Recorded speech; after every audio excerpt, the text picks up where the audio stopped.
Assalamualaikum warahmatullahi wabarakatuh.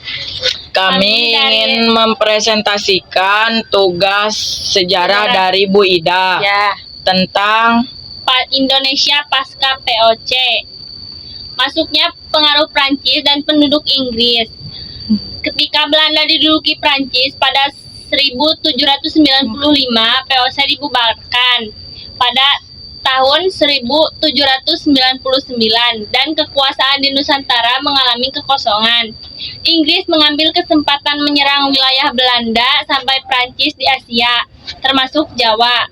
Dalam situasi itu, Prancis dan pemerintah Belanda mustahil mengirim bantuan ke Batavia karena jalur laut dikuasai oleh Inggris. Lalu ia menugaskan seorang gubernur jenderal yang kuat, yaitu Herman William Daendels pada tahun 1762 sampai 1818. Satu Herman William Daendels, Januari 1808 Mei 1811, diangkat oleh Napoleon Bonaparte untuk mempertahankan Jawa dari ancaman Inggris. Tujuan utama memperkuat pertahanan dan memperbaiki administrasi pemerintah. Untuk mencapai tujuan, Daendels menerapkan kebijakan A. Membangun jalan raya pos Anyer Panaruan untuk mempercepat mobilitas pelabuhan ekspor yang terletak di ujung timur. B. Mendirikan benteng pertahanan seperti benteng Lodewijk atau Louis di Surabaya, Mester Cornelis, Jatinegara sekarang Batavia, dan lain-lain. C. Membangun angkatan laut di Merak dan ujung Kulon. D. Membangun angkatan perang terdiri orang pribumi seperti Legian Mangkunegaran. E. Membangun pabrik senjata Surabaya, pemerintah meriam di Semarang, dan sekolah militer di Batavia. Membangun rumah sakit dan tangsi militer yang baru. Selain menerapkan kebijakan pertahanan dan kemiliteran, ia menerapkan kebijakan lain. A. Membagi Pulau Jawa menjadi prefektur setara keresidenan. B. Mengangkat bupati di Pulau Jawa menjadi pegawai pemerintah.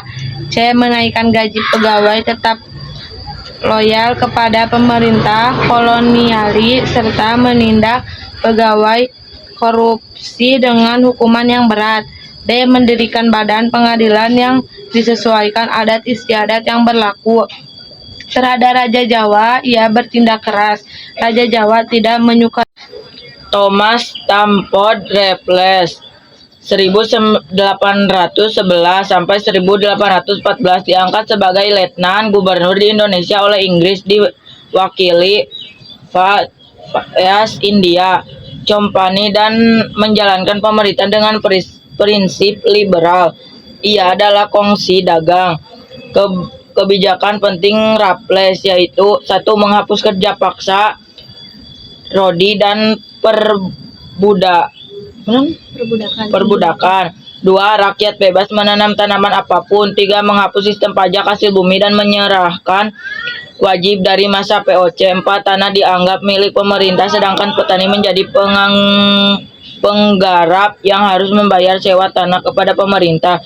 5. Pajak sewa tanah dikenakan per orang. Pada masa POC dikenal pajak kolektif, artinya tiap desa menyerahkan pajak ke POC. 6. Bupati diangkat sebagai pegawai pemerintah dan jabatan diwariskan turun-temurun dihapus. 7. Membagi Pulau Jawa. 16. Keresidenan berlangsung 1964.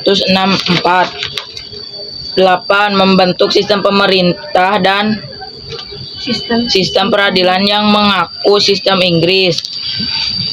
Alasan gagal sistem sewa tanah. 1. Terbatas sistem keuangan pemerintah untuk mengelola dan mengembangkan pertanian. 2. Terbatas pegawai yang cakap dan berpengalaman mengukus dan mengelola sistem sawah. 3. Masyarakat Indonesia tidak terbiasa tanam ekspor. Sistem pertanian pada masa itu sederhana dan konsumsi sendiri. 4. Masyarakat Indo belum terbiasa dengan ekonomi uang, itu sebab hasrat keuntungan diri produktivitas belum ada.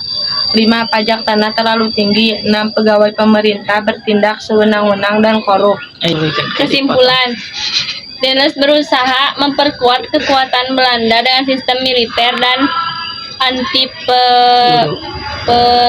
feodal, tapi tindakannya menimbulkan perlawanan setelah Binda kalah oleh Inggris. Kekuasaan berpindah kepada Raffles yang membawa kebijakan baru yang lebih bebas dan liberal. Ya. Sekian Sekian presentasi dari kami. Wassalamualaikum warahmatullahi wabarakatuh.